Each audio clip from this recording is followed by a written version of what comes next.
Okay, great. Thanks a lot. Thank you all. Welcome to our meeting of the Biomass Task Group.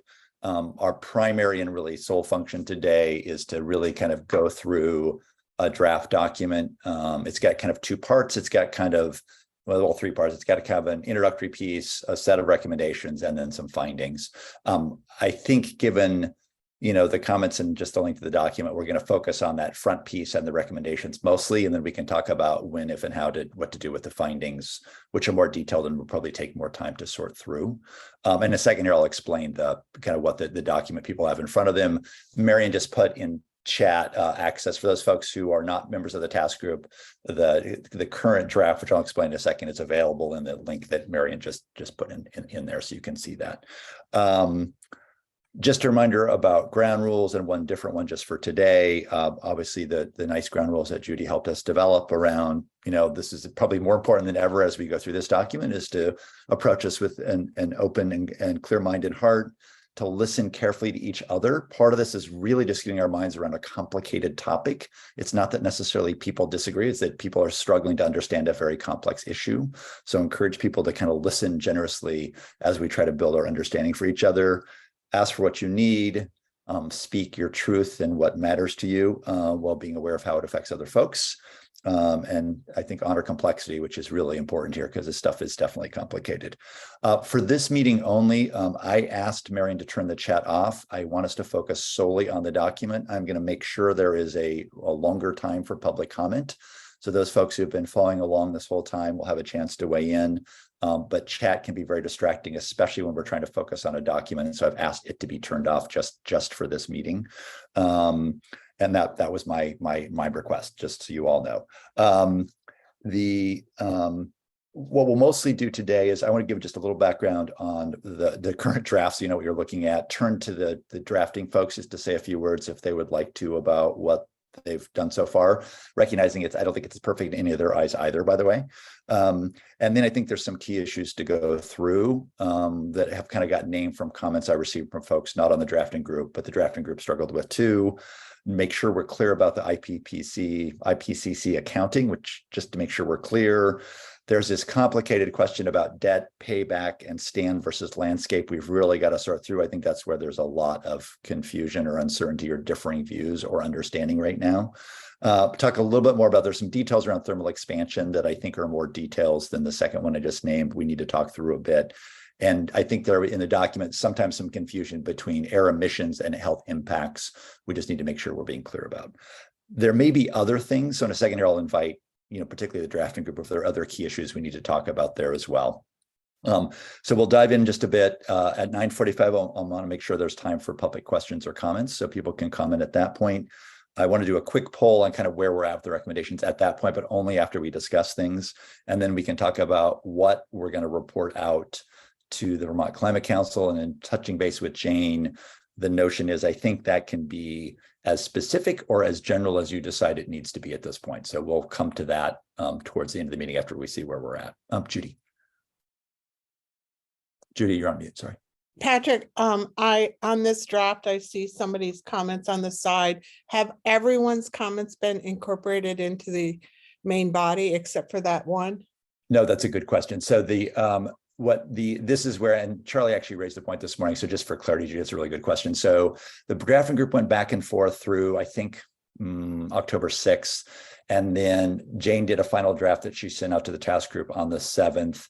And I think, Judy, you had some final comments. Charlie might have had some, and I did not necessarily get all of those in. We didn't get all of those in, so it still probably has some holes in it in that regard.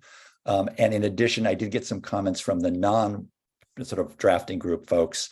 And so on the bigger issues, I just laid those out in the comment bar to the side, but it's possible I missed some bigger issues.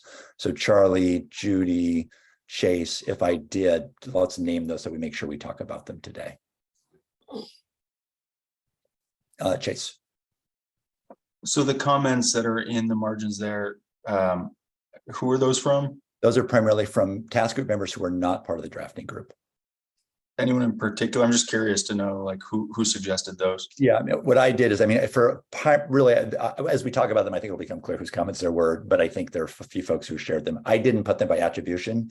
because I felt like the drafting group also wasn't by attribution. So I'll leave it to people to describe whether it was their comments or not. But that's the reason I didn't put it in writing, is just because we've kept attribution out of the written part. But I think as we have a conversation, I think, again, it's the non-drafting group members, one or more, who gave me some of those comments to the side. But I think as we talk about that, it'll become clearer.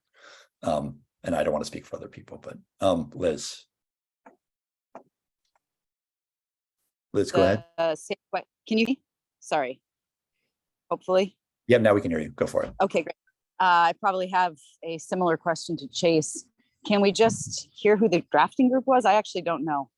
Yeah. And I mean, I just feel like for this conversation to be transparent, and given that we know it was a smaller group and, there are reasons process-wise, that's where we were.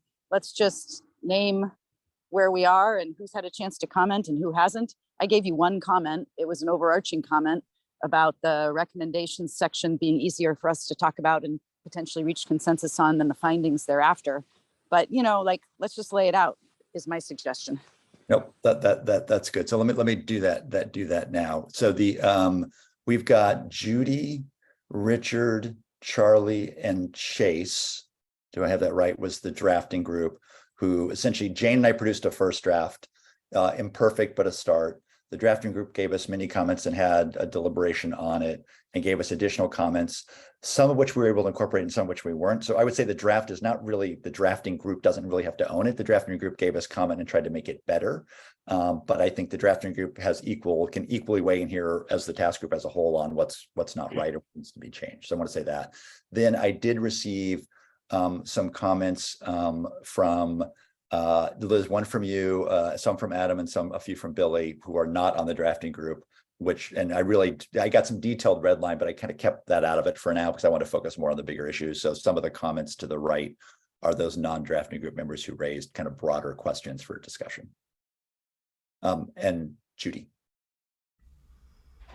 So let me get this straight. You put all of the comments in, or most of the comments in, from people who weren't on the committee, the little subcommittee, but you didn't put the people on the subcommittee's comments in? So this is where things got, this is my confusion. It was not any intent. So when Jane went to do the final draft of the document, she did her best to incorporate any of the drafting group comments. I don't think she was able to incorporate all of them.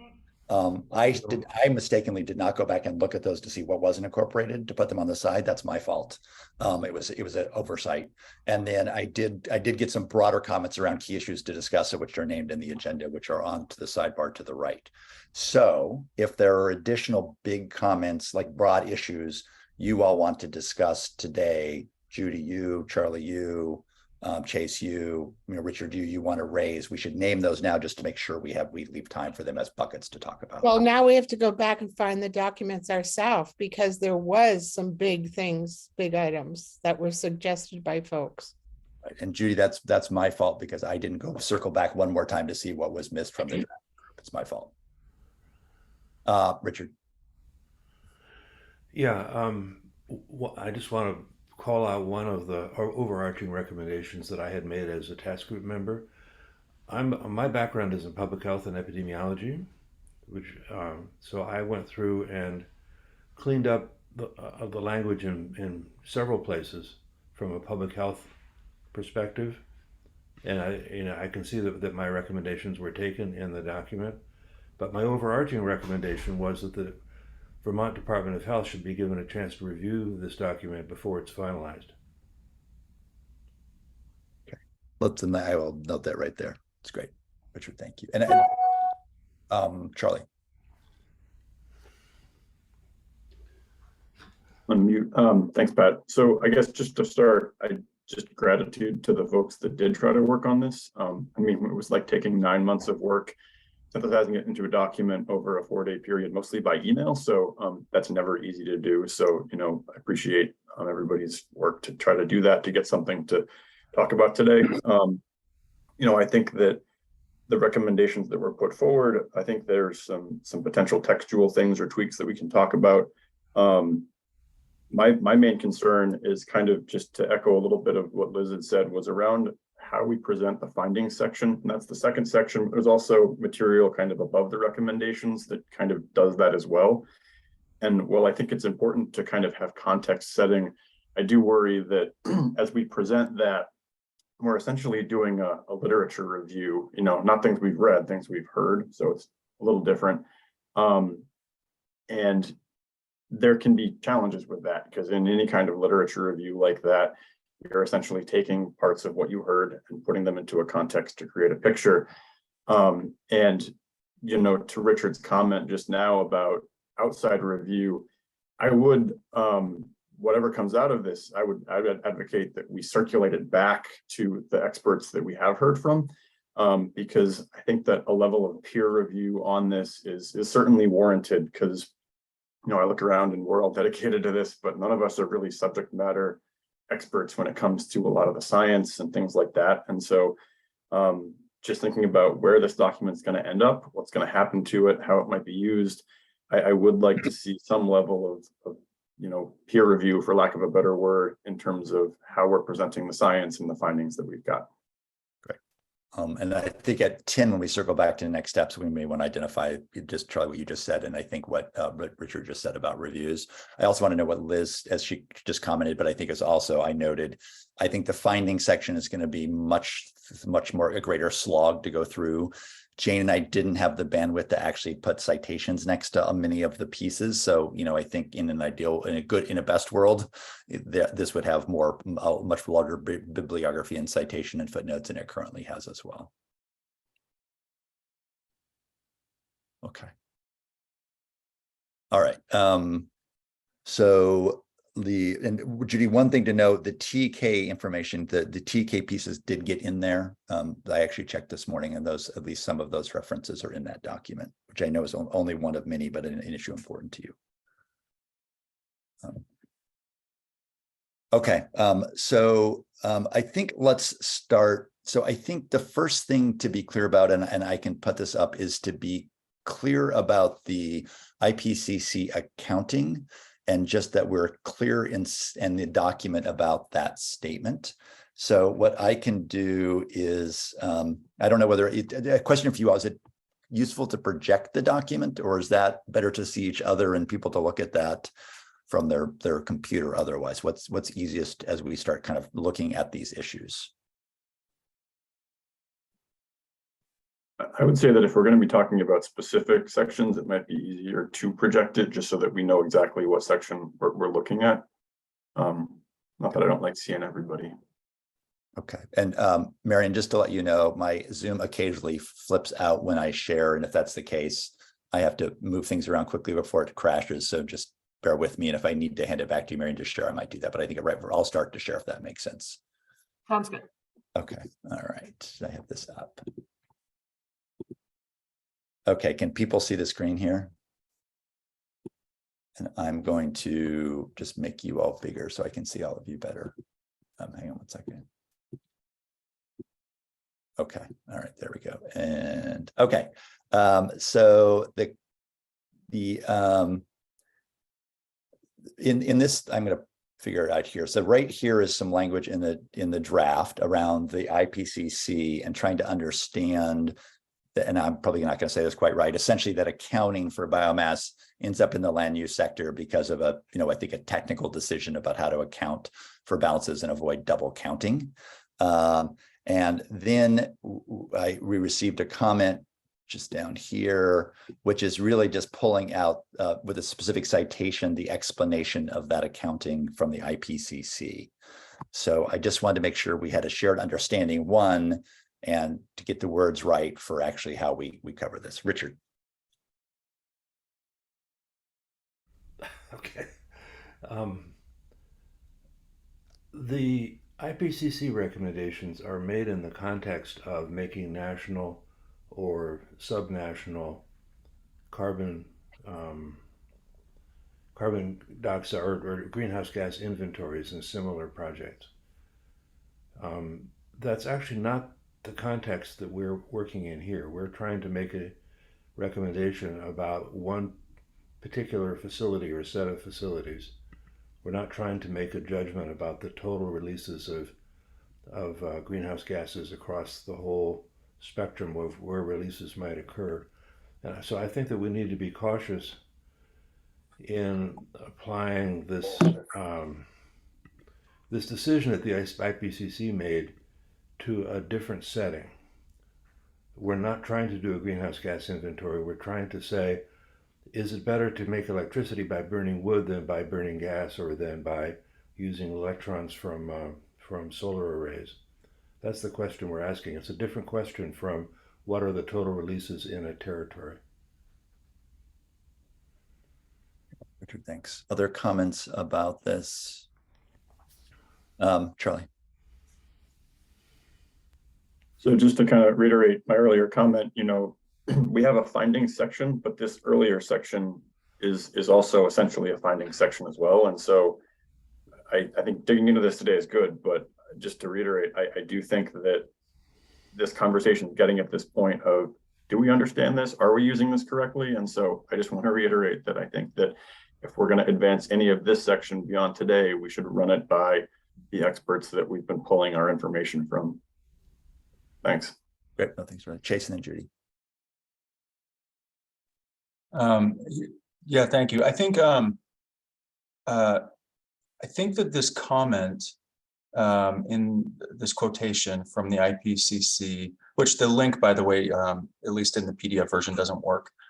So we can't access the original document. So perhaps whoever made that comment could just circulate the link. But I think that the quoted statement there more or less says what is in the document. I think it's essentially, the two are sort of paraphrases of each other. I think that what's in the document just contextualizes it by then saying that the fact that wood biomass electricity generation is accounted for in the land use sector has created confusion, which is something that is not said in this other piece. And instead, it looks like text has been underlined and highlighted and made bold to say for a pragmatic reason to avoid double counting. And so perhaps that's really sort of the nugget, is that there's one or two people who are focusing on the reasoning back from the mid 1990s, and other people who are focusing on sort of where the academic and policy conversations are heading today, which I think that that's kind of, if anything, if there's a rub here, I think that that's kind of it. These models that we have been using since the mid 90s have been getting increasing criticism from academics. Many peer-reviewed papers have been published on them. They're getting increased scrutiny from jurisdictions, from people who are reviewing greenhouse gas inventories at the state, national and continental levels. And there is a vibrant discussion of whether or not this IPCC model from the 1990s remains viable today. And so that's not, as Richard said, that's not the scope of what this task group is considering. But, that conversation is occurring. And so I think that there's just a lot more happening in this space, and a lot has happened, in the last almost 30 years in this space. And so I guess to put a conclusion on it, I don't know how much contradiction there really is here. And perhaps since this is just an evolving subject, it's not even really something that's worth getting very hung up on at this point. Okay, Judy and then Adam. Patrick, I sent you an email with all the comments from me and Chase and Richard, and there were comments that happened prior to where you started. So maybe you should look at that as we continue. Yep, I'll definitely do that. I will do that. Thank you. Judy, thank you for doing that. I really appreciate it. Adam.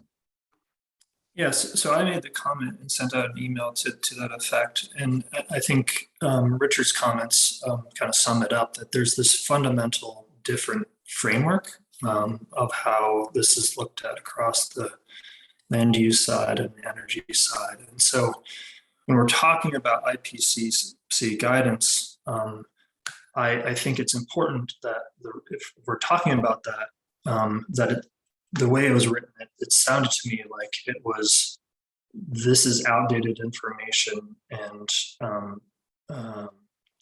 not relevant. So I think the distinction that Richard made in his comments just now is a really great way of explaining it in the text so that we don't further confuse the reader of this document.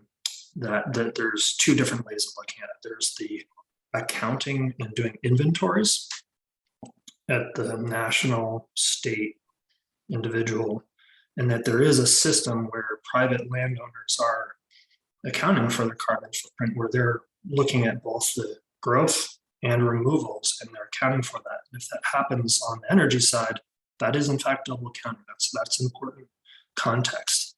But if our task, as Richard said, is to look at this as a system that overlaps both of those, we just need to say that and be clear about it. So that's what I was the person who wrote that comment. That's helpful. And I think the idea that maybe we can just the facts about the IPCC's accounting, if we want to have some language around, there's increasing discussion and debate about that, and also the scale at which it's used, we can make all of those changes as suggested. Charlie. Just a thought, given that there is confusion and potential for confusion and evolving opinions around this, we've got a statement in here that to me kind of sums up all of this, which is like, this is very complex and it's evolving, and our understanding evolves with that. Is there an opportunity here to just basically take the paragraphs here and summarize them that way without getting into trying to explain the thing that is that complex? Again, I go back to, we're trying to put information back out and re-summarize it, which is like a noble task, but in the interest of simplicity and being concise, and avoiding confusion, I guess I would offer an alternative to this would be to just take this introductory section here and just leave it as a very simple sentence around, this is an evolving science, it's very complex, the group has done our best to learn and hear, but rather than try to re-explain it. And Charlie, there are some paragraphs that I think are more kind of lists of complexity versus just, trying to explain complexity. And maybe that's the distinction we need to make between. And maybe perhaps just listing what the complexity is good. But I think that when we move into explaining complexity, I just want to avoid us getting out kind of over our skis a little bit.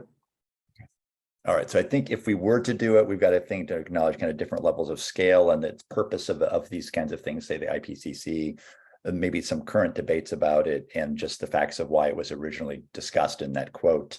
Or Charlie, to your version is maybe we just don't try to do all that and do a much, much simpler version. And I think when we come back to talk about what next here, after we go through some of these other issues, I think we need to wrestle with just that broad question of how detailed or not this document should or shouldn't be.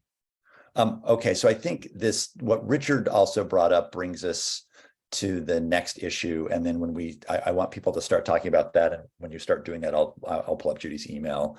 So this is the question of, this is what's hard, right? So, and I'm not even sure I'm going to frame it right. So I want people to, before we look at the document, I want us to talk about this, make sure there's an understanding, right, of what people learned. And again, we may need to go fact check with our experts, is how do you do the accounting in particular, much more specifically for the two plants? Do they pay back themselves? Payback, I'm not sure that's the right word, so just bear with me. Pay back their carbon debt over a period of time, McNeil and Reigate. Do they not? Under what conditions? For how long? And I think this is where the group is not in alignment about that discussion. And partly it gets to whether we're talking about, some people said in a comment, the stand scale versus the landscape scale. And I think we need to actually have some conversation about people's understanding, specifically to Richard's point about the finer scale we've looked at, which is these two plants, and what we think we've learned from the experts about kind of, their GHG emissions overall, or their quote unquote carbon debt, if that's even the right words. So I don't know if someone's going to start this conversation. Before we even look at the wording, I think we need to have some conversation about to see if we have a shared or not shared understanding. And Richard, I don't know if you're willing, I know you've tried to put this into clear words and thought some about this, and maybe want to start, and then we can have some conversation.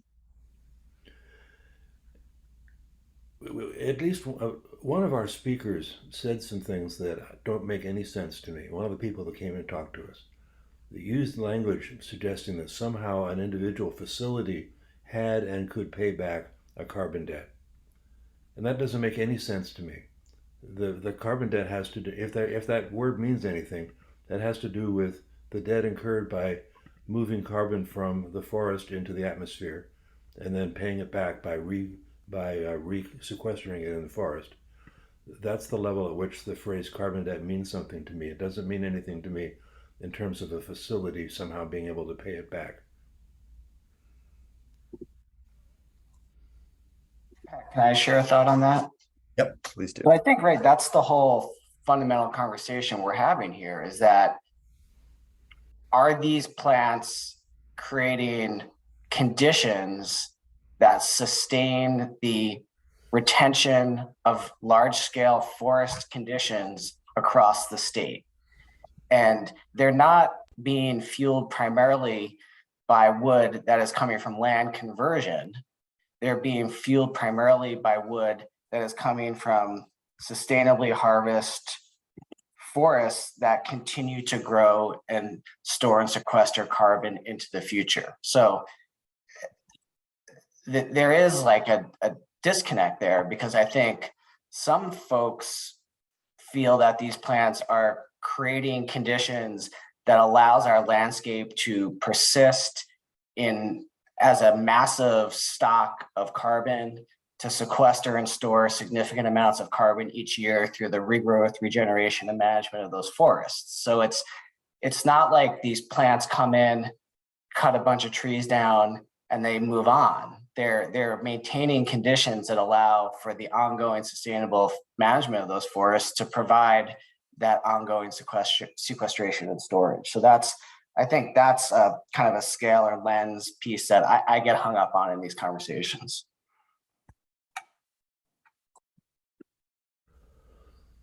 Richard, go ahead. Yeah, there was one comment that was made around this area that said, well, because the forest is regrowing, the payback is instantaneous. That's my quick summary of what was said. And again, that doesn't make sense to me. Let's suppose you have a sum of money and you invest it in order to have a nest egg when you retire 20 years from now. And that nest egg is earning an income. And you can spend the income if you want, and then the nest egg won't grow anymore. Or you can reinvest the income in your nest egg, and the nest egg will grow faster because you're reinvesting the income. And I'm concerned that a couple of people have alluded to this. You know, when you're doing your comparisons compared to what, and you can say, well, the amount of carbon stored in the forest is stable or maybe even increasing a little bit under current conditions and current harvesting practices. Or you can say, what would the amount of carbon stored in the forest be like if we were not in fact harvesting wood to generate electricity? If we were not engaging in those harvest practices, wouldn't the amount of carbon stored in the forest be increasing rather than staying stable? So this the counterfactual matters a lot.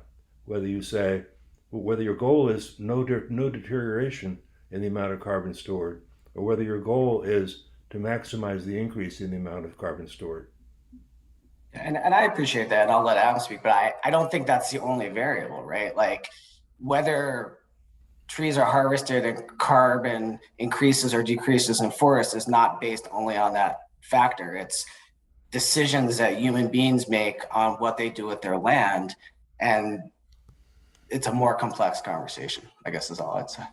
I don't disagree with that. I just trying to lay out a sort of a thought experiment.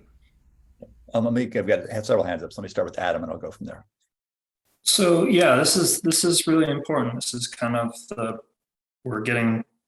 pulling back the layers and getting to some of the root issues here. And I think it's important to know that the counterfactual of not harvesting for wood energy, there's an increment that we can talk about here, but it's not a no harvest, is a realistic scenario. So like that counterfactual is fundamentally like invalid.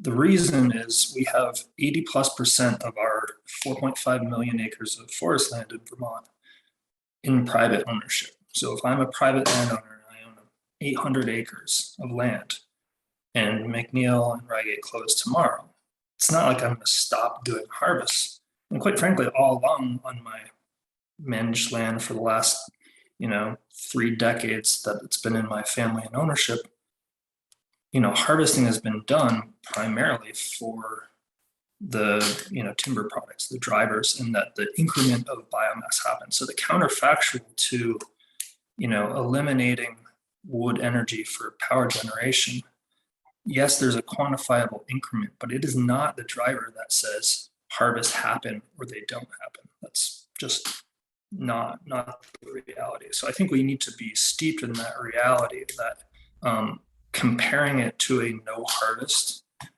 is just not a viable counterfactual. Chase. Thanks, Patrick. I guess 3 things on this question. We heard from Dr. Bill Muma and Dr. Rooney Varga that an important and related concept to paying back carbon debt is just teasing apart the difference between the concept of carbon neutrality and the concept of climate neutrality. The essence being that if you do look at carbon neutrality, over 100 or 200 year time span, you might be able to articulate a basis for saying, we paid back a carbon debt. But when you look at it from a climatic perspective, the pulse of CO2 that's emitted when you combust a carbon-based energy form like wood is significant, and it enters the atmosphere and it causes warming, and that warming impacts the globe. And we can't just pull a lever or grow more trees and reduce that amount of warming. We're stuck with it at that point. And so even if we can have, quote unquote, a carbon neutral system over the course of 100 or 200 years, we're still negatively impacting the climate and future generations of humans who are going to have to live with those decisions. And so there is a difference between climate neutrality and carbon neutrality, even with wood biomass. The second thing is, talking about carbon debt paybacks. If we were to burn, let's just say, a stand of trees today, it might take 100 years to pay back that debt. But then if we burn another stand of trees next month, it would then take another 100 years to pay back that debt. And if we burn another stand of trees next year, it would take another 100 years. And so I'm speaking in broad generalities here, but basically the idea is we're always playing catch up. And as we burn more and more carbon-based fuels, we're accumulating more and more debt that then needs to be paid back. And it just takes time. And so I think that too is an important thing to note here. And the third and final thing I'd say is that as I'm understanding some of these comments about looking at sort of the stand level or the landscape level, it's difficult, I think, because Vermont is bounded by borders, and our carbon accounting looks at carbon levels within borders, and yet we've learned that the biomass facilities burn most of their wood, if not most, and near it, from out of state. And so bounding carbon levels and drawing conclusions from them when we know, based on the work of this task group, that only captures at best about half of the picture, provides us then with an incomplete and inaccurate conclusion. And so I think we just also need to recognize that we're not getting all of our wood from Vermont from these facilities, and we should adjust our conclusions and our statements around greenhouse gas accounting with that knowledge in mind in order to ensure that we're actually presenting a more complete and accurate assessment. Great. Thanks, Chris. Charlie, then Judy. Thanks, Pat. I just one thing that continues to come up in our discussions here is just some of the framing around burning wood for biomass. And I guess probably said this before, but when we talk about this, I think we need to be clear that we don't harvest and burn stands of trees. When we're out there harvesting in a way that we want to see, we're removing a whole variety of products, for lack of a better word, from the forest. And the vast majority of the woody material that does end up getting burned for biomass is essentially tops, things that would not go for another product for the sole reason that they get paid more for the other products. So it makes sense to ship them to something else. And so that's not to say that, you won't look at a plant and see a load of gnarly small diameter white pine sitting there because it couldn't go for something else. But, when we think about harvest removals and where they go in terms of carbon accounting and where things end up and how it relates to growth and sequestration, I think we need to just keep in mind that what comes out of the forest and what would end up at these plants is very different. It's not like a zero sum. It all comes out, it all goes in. And I think we get that, but sometimes when we talk about it, that kind of seems to get lost.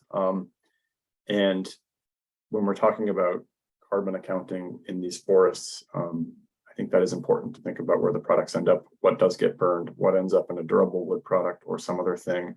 And the other thing is, this is something that I don't know enough about, but when it comes to things like harvest residuals or tops, I don't know what the rate of carbon release is from those through natural decomposition in the forest. And it was just something that came to mind earlier this week in terms of balancing X to Y and rates and amounts. And I would love to know more about that and how it kind of tracks together. So anyway, for what it's worth, thanks. Judy. I'd like to add a couple of things to what people have already said. To what Chase was saying, more than half of the wood, we've learned that more than half of the wood comes from out of state, and it's not sustainably harvested wood. And the data shows that more than 50% of the wood is coming from New York, New Hampshire, and Massachusetts. We've not been provided any information about what comes from Vermont. And as a person who has sat at these facilities day in and day out, truck after truck after truck of 1 to 2 foot in diameter trees comes into these places. It's not gnarly small pieces of tree, and 25 to 37 cars of train cars come in for 5 days a week with huge chips, not just residue. So I look at the report that Daryl Springer gave us and how he claimed net zero, but then I know half of the fossil fuel energy he uses to maintain that facility was not included in that report he sent.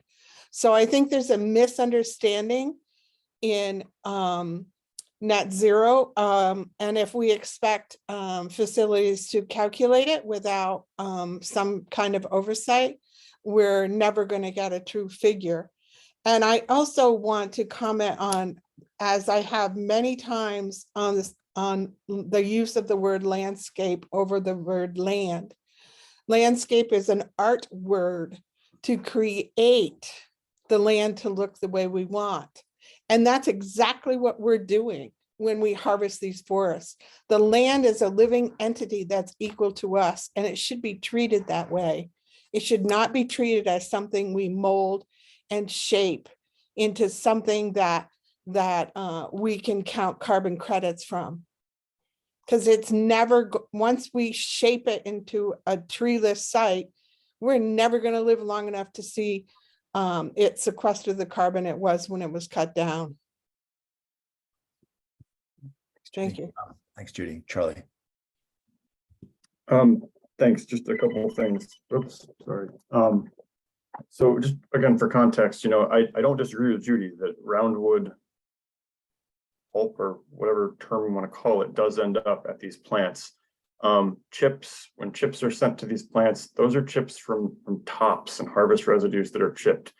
They're not chipping roundwood because the economics just don't make sense to do that. You ship roundwood on a truck as roundwood. You don't you don't chip it. So just as a point of clarification for those listening at home, like the chips come from the tops and those materials.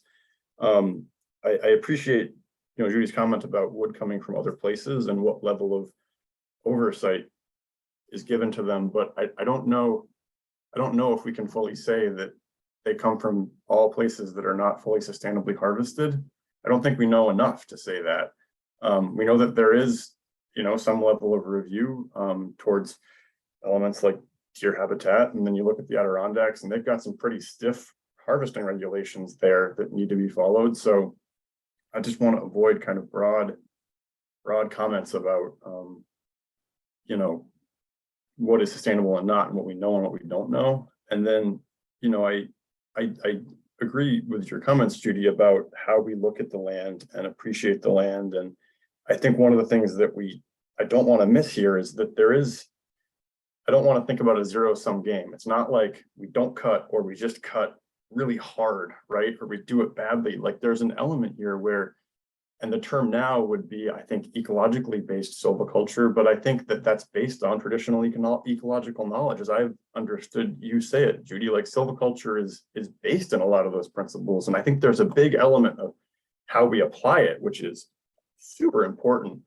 But I do think that I just want to avoid this like dichotomy of it's nothing or it's everything, because I think that in losing that nuance, it doesn't appreciate the values that we do have from our forests and where they do fit into our lives, and when we do think about natural climate solutions that can come from them. So again, I just want to make sure we keep that framing in mind as we talk about this. So thanks. Adam and Chase. And Judy, I don't know if you guys still have your hand up, and I'll come back to you, Judy. You have your hand up too. So Adam, Chase, and Judy.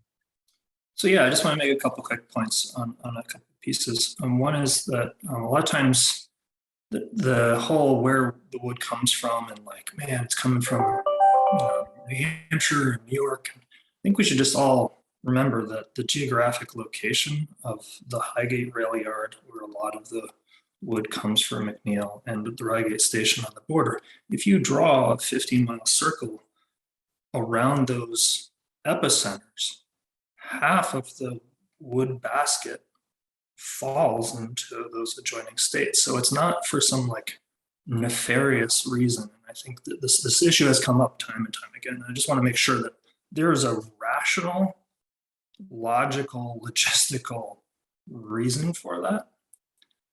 Yes, there are fewer procurement standards when that happens, so that is important that has been raised.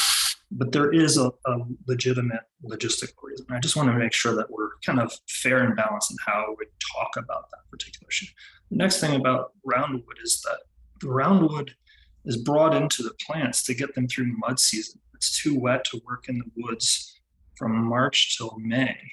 They need an inventory of durable, product. They can bring a chipper out of the woods to the station to chip and produce that material. So that wood that comes in, that's just a hedge against supply interruptions. That's not like some, again, a nefarious, concept. I just want to make sure that people understand like that. There's just an operational reason to it.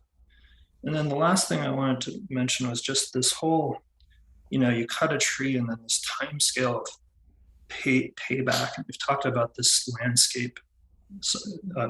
land level and stand level thinking, and that time to pay back the carbon. That issue. So if I have a 1 acre and it's harvested and I remove 50% of it, yes, it takes time to do that. But as part of a managed parcel, I have 100 other acres that weren't harvested in that year, and that growth exceeds the amount of wood removed on that same parcel under my control.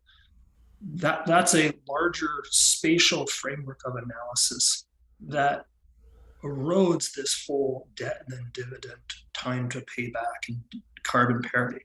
Like under one managed system, if you have a larger footprint for every acre that is harvested, there's 50 other acres that are growing more wood than what was being removed as part of a larger system. That is the concept where I think a lot of people are kind of getting tripped up. on this point. And so I think just being aware of it and being mindful when we talk about this time scale, the time scale question comes back to the spatial scale of what we're talking about. And that there are experts who look at things on this landscape level accounting framework where it does balance out, where if in Vermont we are sequestering or we're growing twice as much new wood as we're harvesting, like that matters in this overall equation. Chase, Judy, Richard. Chase. Thanks, Patrick. Charlie, a minute ago, you mentioned wanting to look more into residues, and you got me thinking a little bit. A couple of the papers that we looked at, I used residue woods as one of the factors that the carbon accounting was measured as against counterfactuals and sort of just baseline assumptions. The Buchholz paper took a look at the home thermal, sort of like the advanced wood heating as compared to other forms of heating.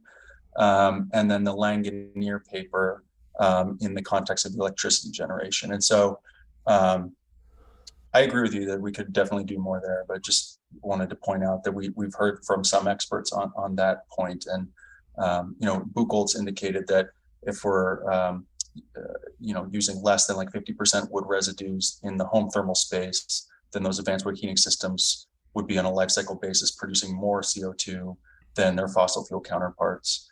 And Langonier in his research indicated that if we're using wood residues to create electricity in any counterfactual, the wood is producing more GHGs than any of the other fossil fuels, including natural gas. And so definitely more to discuss there. But I think we have reviewed some pretty hard-nosed science on that topic. And I just want to circle back to Adam, your last comment about land use and sort of time scale versus spatial scale. I don't disagree that there is science out there that says that. I think that the sort of core thing that ultimately I think we're all sort of agreeing about, though, because we're all sort of speaking within the same paradigm, but from different angles, is that that type of accounting is more or less using the assumptions that were adopted by the IPCC a long time ago, where we're looking at emissions and carbon sequestration both in the land use sector. And so we're basically accounting for the if you will, the debits and the credits in the same ledger. It would be as if your bank account didn't have a debit ledger and a credit ledger, it just had one ledger and everything was in that space. And I think that that's where a lot of the confusion does arise. I agree with that. I do think, however, that there is a fair bit of understanding about that. And it's not really that folks are misunderstanding, but rather that science is evolving, policy discussions are evolving, and we have now learned enough to know that carbon neutrality is not the same as climate neutrality. And so even if a large spatial area is managed well, there are climate impacts caused by combusting carbon-based fuels because that carbon stays in the atmosphere. It is not immediately resequestered. So yeah, I think that there is broad understanding. I don't think that the issue is misunderstanding among members of this group. I think there's just folks are sort of reading different literature and approaching it from different perspectives. Great. Thanks, Chase. I've got Judy, Richard, Billy, and I'm going to kind of see where we are. So I'd like to just make it clear, I was not implying that anything was being nefariously done. I was responding to Billy's comment that it was sustainably harvested. From what we've learned, we have not been told about the states, whether anything harvested in these other states are harvested sustainably or not. So to say that statement is not correct. And I think this has turned into a semantics game of words, and we can't say it's sustainably harvested if we don't know that, and we've not been told that. And Adam, as far as your comment about round wood is for mud season, I've lived in this state my entire life, And mud season is not that long. When 6 to 8 tractor trailers come every day, that plant is open of roundwood, that's got to be more than enough for mud season. I've got Richard and then Billy, and then I want to kind of just pause to see where we're at with this issue. Richard, go ahead. Yeah, I have to respectfully disagree with Adam's point about stands. If you have 100 stands and you harvest the wood on one of those stands, it does nothing to the other 99 stands. Conversely, what you do in the other 99 stands has no effect on what happens in the one that you've harvested the wood from. So I don't buy that argument. There is an ecological reason that I might buy it, which is that if you open up the canopy and allow more light into the forest, you may actually get faster growth than you would have had otherwise. And if that's the argument, then we can have that argument on ecological grounds. My second point is that just from a policy management point of view, if your argument depends on land being managed well into the future, over 30, 40, 50 years, then what's the mechanism for putting in place controls that last over 30, 40, 50 years from a greenhouse gas management point of view?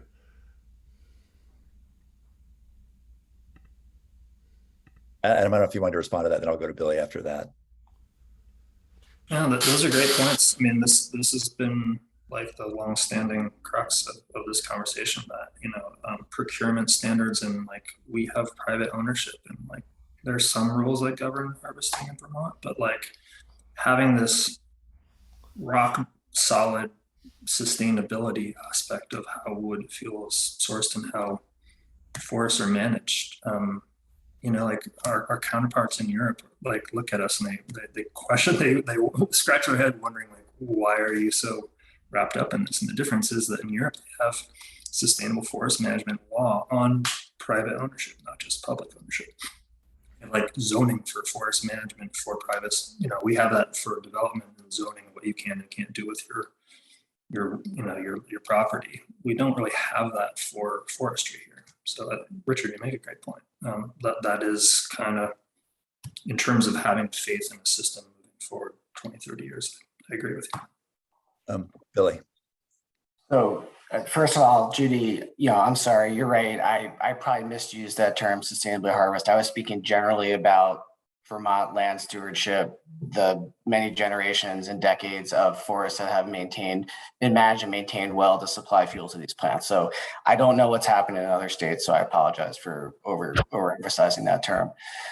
But I think Richard's point kind of really nicely sums up like the key policy question that I think we're facing, right? Because I think your point, Richard, was that what happens on 1 acre of someone's 100-acre lot doesn't impact those other 99 acres from a climate perspective. And I think the complete opposite is true. I think that the management of that 1 acre enables that 99 acres to remain in forest, to remain growing, to continue to sequester and store carbon. And that harvesting 1%, 5% of that 100 acres each year into the future is the exact mechanism that maintains our forests in a forest condition in Vermont, allows the 80% of private landowners who own the private landowners who own 80% of our forests to continue to enjoy revenue, financial security, enjoyment of their woodlots, to not convert them to other uses where we lose that sequestration, we lose that storage forever. Once those forests are cut down and developed into houses, homes, businesses, that functionality is gone. So it's absolutely the harvesting on that 1 acre and the marginal emissions that may be associated with turning some of that harvest into electricity that enables the stewardship of that greater whole. And that's, I think, where I've come to this conversation from day one and try to be pretty explicit about it. There's absolutely costs and impacts associated with wood fuel. We've heard from a number of people. I don't think anyone on this group discounts that. I think the broader conversation is what value does that utilization of those products provide the greater whole? So, that was a really helpful framing for me. So thank you. Okay, I'll sum up after Charlie and Richard, but after Richard, I really will. So Charlie, over to you, then to Richard. I think the policy question here is a really interesting one, and one that I've wrestled with for a couple of decades in terms of how do you, it's really hard, and I don't think you can legislate good forestry. You can put some legal guardrails in place, like we have a heavy cut law. You can put some incentives in place, the current use program, but it's really hard to make that happen. And where we have seen movement that does make that happen is in the marketplace. And I don't want to put the economy first, because we don't want to do that. But I do just want to say that when we drive how woodlands are managed, a lot of it can be traced back to the marketplace itself. And when you look at certain things, I'm going to risk talking about carbon markets here for a second, but that's one mechanism whereby when you have a much higher bar of management that is monitored and tracked, and there is an incentive for the landowner, you see a higher bar of management. Another example would be forest certification on the Forest Stewardship Council, or SFI. There's a really rigorous process by which they're out monitoring, checking, tracking all these things, but that feeds directly back into the marketplace. So if a consumer goes to Home Depot and has to buy a 2x4, and they have a choice between an FSC certified 2x4 and a non-one, and the certified one costs twice as much, I think we as a community of people need to get people to understand that paying twice as much for that one means that we're going to have forests that are managed at a higher bar. And so there's this complexity that goes all the way back to consumer preferences and how we as a society look at the public good and the private need, right? So, I'm getting a little esoteric here, but I do think that it's a super interesting question that is really complex, and it's more than just kind of the one little shell we're talking about right now.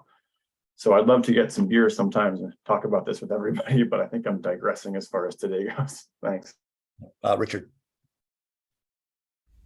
Yeah, I really appreciate Billy's comments, and thank you for stepping back a bit and taking a bit bigger view. I want to step back one step further and point out that this whole effort, this whole conversation is in the context of an effort by the state of Vermont to cut its greenhouse gas emissions, one way or another. And if we decide, and we might well decide as a state, that we tolerate a certain amount of emissions from forests because we value other things. We value wildlife quality, water quality. We value the economic livelihood of small towns and so on. If we say that we value those things, and we are therefore willing to accept a certain amount of net emissions from burning biomass for electricity or for heat, then we have to cut further in some other part of our total budget. That we have to find a way to do even better job with vehicles, or with home heating, or with management of enteric fermentation in cows, or whatever. There's some other place where we have to absorb that price. And Richard, Thanks, Richard. I guess Pat, last question. This goes all the way back to that initial conversation about how we account for these things, right? Because there was a carbon budget prepared for the Climate Council that looked at the stocks and fluxes associated with our forests. And our forests are kind of absorb on net like over 3 million metric tons of carbon a year. And that accounts for the emissions associated with harvested wood products and combustion.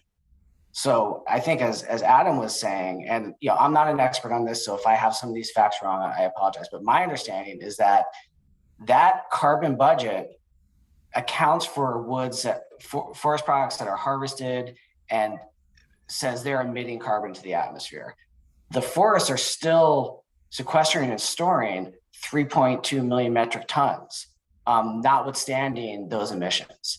And what the Cadmus group, who did a lot of the analysis for the Climate Council, said is that we need to maintain roughly our current forested state, we can lose, a few more percentages, but if we lose significant amount of forest, we will not be able to go net zero by 2050, even if the other emission targets for the other sectors are met under the Global Warming Solutions Act. So this isn't only about, I agree with you, it's certainly about the values associated with habitat and clean water and clean air, but if we don't maintain our forests in a forested state, we will never hit, or it'll be almost impossible to hit our net zero target. We will have to reduce those other sectors significantly. So, this is a strategy to maintain those forests, one of many. And I think we can debate whether it's a good one, but that's the lens that I've always brought to that, is this is a way to kind of keep our most critical climate mitigation, adaptation, and resilience asset viable in Vermont, which are our forests. Richard, final comment to that, then I want to kind of sum up. I think we are. Over the last 100 years or so, the eastern United States has been an enormous carbon sink, as land that was cleared for farming and for wood products has been allowed to go back to forest, and the amount of forest land and the amount of wood per acre has increased enormously over the last 100 years. This is a good thing, and we don't want to squander that. I understand that. In Vermont, we have depended on electricity generated elsewhere, primarily for our electric demand. So we have put off the air pollution from burning coal and natural gas and fuel oil to generate electricity. We've allowed people in Massachusetts and New York and Connecticut to absorb those costs while we get the benefit of the electricity. And I guess, the fact that we have been contributing this enormous sink of forest to some extent offsets that way that we've been contributing to damage elsewhere. So one is, I really appreciate the really good conversation you all are just having. First of all, I think we have it on recording. Capturing it in writing is another matter. So I go a little bit back. I want to come to another question about thermal expansion for a bit more discussion. I come back to Charlie's point earlier. It feels like without us turning into a university level paper, trying to capture what you all just discussed with such nuance and thoughtfulness is really hard. And frankly, it exceeds my technical ability and maybe Jane's, not to speak for her.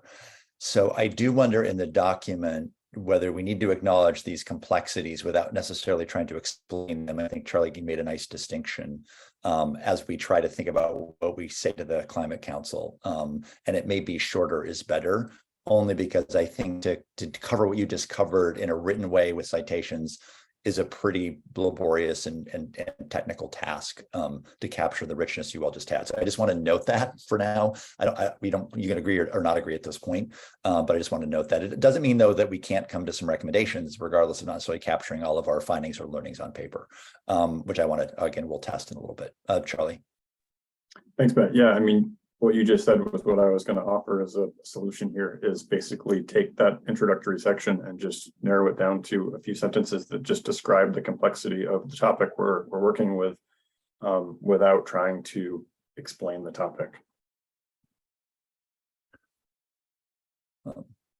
So I want to, if it's okay for the moment, we're not necessarily bringing this to a full closure. I want to go to Judy first, and then I want to talk a little bit about the thermal expansion piece next, because it was something that I think there was some back and forth in various comments, including the ones Judy just sent me. We need to talk a little bit more about those, that section or recommendation. Judy, go ahead. This may seem off topic to some, but it's very on topic for me. I am a researcher, historian, and I've been researching this book called The Lottery. So it's like 15 pages long, written by Shirley Jackson.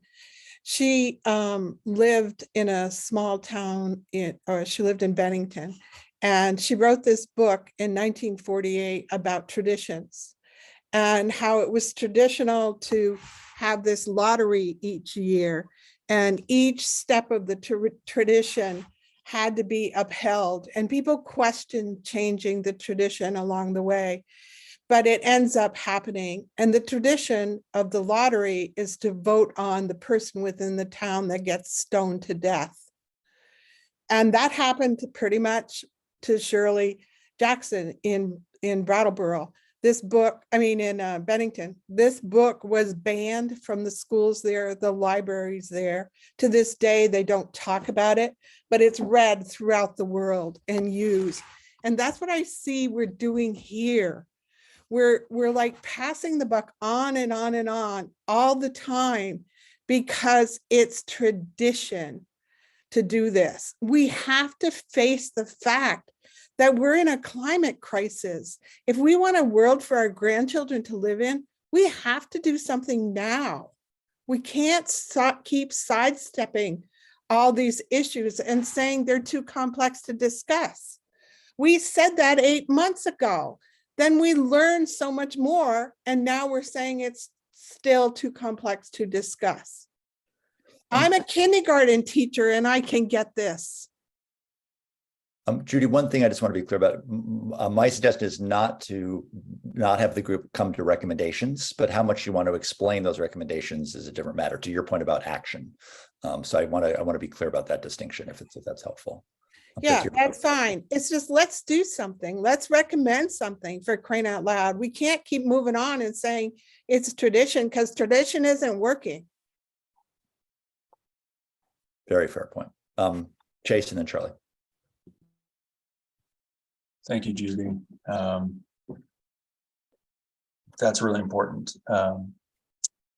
I just wanted to add a related but different thought, which is that, yes, there are complexities here, but if we focus on those complexities and if that becomes the leading message we present, then we are creating more confusion in an area in which there are, in fact, some pretty solid answers. And I think that we owe, as a service, to the folks who have tasked this group with coming up with a clear-eyed assessment, at least doing enough work to demonstrate that there are some conclusions that can be drawn. You know, we do have things that we can point to.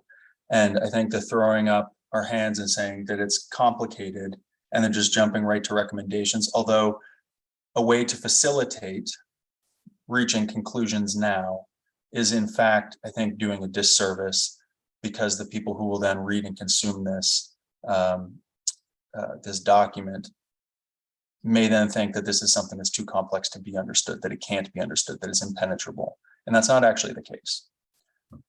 So I understand from like a sort of getting things done perspective in a group of people who sort of are approaching this from different angles and disagree, why that might make sense. But from the perspective of helping others understand and reach wise policy, I don't think that we should avoid the complexities. Charlie, last point, and then I want to cover expansion before I go. Yeah, I just want to say I'm not trying to say that like we should say, wow, this is super complex, let's walk away from it. My point was more towards like, we want to advance recommendations. I think we all do. We've just spent like an hour having a great conversation with something, but I don't think we've reached a point of agreement on it. And my point was more just that in the interest of advancing the work of the group and getting to recommendations to get something to the council, we might take an avenue of just saying that's complex and we don't quite, X, Y, Z.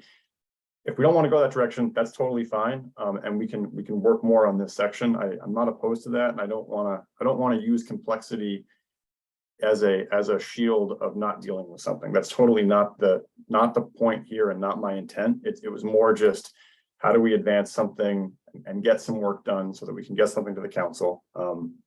So I just want to be clear that was the intent of that.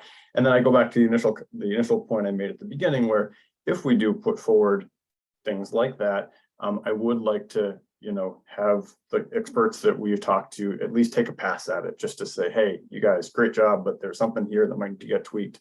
Because I go back to the fact that none of us wrote the papers, none of us are subject matter experts. So I do want to make sure that what we put forward is accurate. So thanks.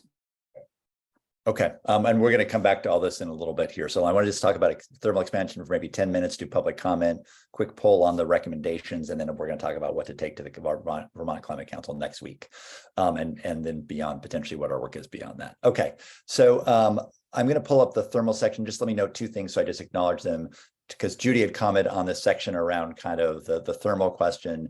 We need to acknowledge that McNeil is listed on the state historical site for the most sensitive archaeology in the state. So we need to add that in the next draft. And then also she had some suggestions for this task group that we suggest in these recommendations. I just want to note that too. So let me pull this up. All right, let's see, I think this is the right one. Okay, so I think the questions, as I understand them, are really about, are we recommending a kind of understanding this, further studying this idea of cogeneration, regardless of whether or not it increases the amount of fuel used or the electricity used, or are we only recommending it only if it increases, it's essentially fuel use or electricity use? That's one question, bullet one.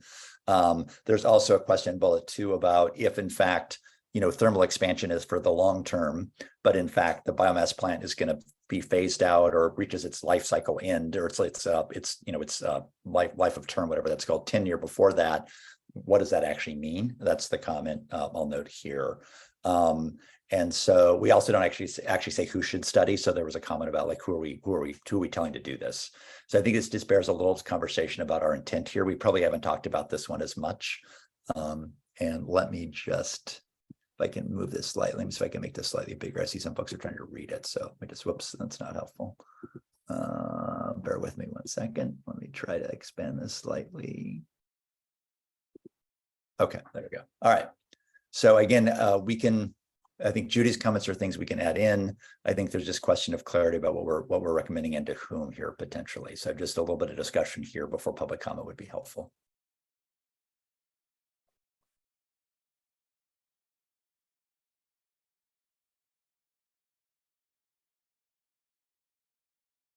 Put this down slightly so we go there, right?